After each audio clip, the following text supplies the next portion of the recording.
Ok, on va continuer maintenant avec notre frère Joach. Joach, nous t'écoutons.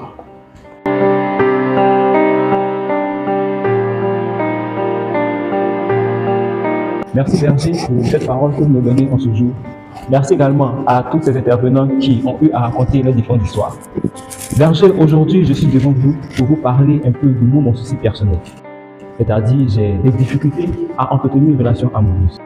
Mais ça ne date pas de maintenant. J'étais précédemment dans une relation avec une Brésilienne. On vivait à Brasilia et c'était vraiment waouh. On avait une complicité hors norme. On partageait tout, on parlait de tout. Mais arrivé ce moment où lorsque nous étions prêts à passer le cap, les fiançailles, le mariage et autres, le père a refusé de me donner sa fille en mariage. Et il est venu de surcroît la mettre dans un mariage forcé. Il a mis forcément avec quelqu'un d'autre. Et pendant cette période, nous avons lutté avec bec et ongle pour pouvoir nous deux avoir notre relation stable et pouvoir s'unir. Mais malheureusement, cela n'a pas abouti. Et depuis ce jour, je traverse des périodes vraiment compliquées. C'est-à-dire, lorsque je suis dans la relation, arrivé ce moment, je me retire. Arrivé au moment, je me retire. Je suis entrepreneur, je gère une entreprise de lait et je fonctionne avec beaucoup de personnel. Joach, son nom est bien inscrit dans mon livre de vie. Ne vous arrêtez pas sur ce que vous entendez de ce qu'il dit. En réalité, ce garçon est marqué par une blessure émotionnelle parce que celle qu'il voulait épouser lui a été arrachée pour un autre homme.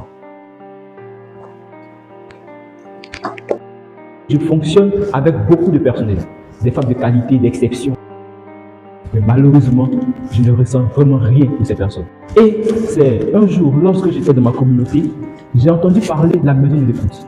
Et à travers divers témoignages, je suis venu pour voir ce que la maison de l'écoute pouvait m'apporter. Si elle pouvait me sortir de l'état dans lequel je suis. C'est ce qui motive aujourd'hui ma présence en ce livre.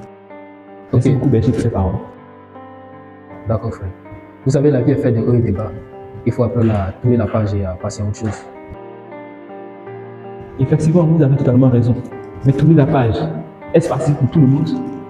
Tu sais, voici ce que nous dit les Écritures. Vous connaissez la vérité et la vérité vous le gagnez. Jean 8, verset 32. La vérité, c'est que tu dois pardonner, frère. Tu dois accomplir cette parole de notre Seigneur Jésus-Christ à travers la prière de notre Père. Il a dit, Père, pardonne-nous nos offenses, comme nous pardonnons aussi à ceux qui nous ont offensés. Et si toi aussi, pardonne-toi à toi-même. Donne ton contact avec cette sœur et dis-lui que tu lui pardonnes. Et tu vas voir que dans la suite, tout va changer. Merci, Berger. Je prie et j'espère qu'à la fin de ce moment, j'aurai vraiment le cœur pour pardonner cette personne. C'est possible de tourner la page aujourd'hui. Le Saint-Esprit est ta force et tu peux le faire. On va faire un exercice.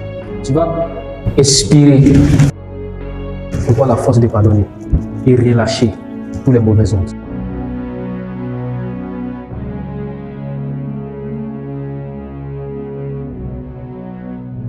Inspire la force de pardonner et relâche tous les mauvaises ondes.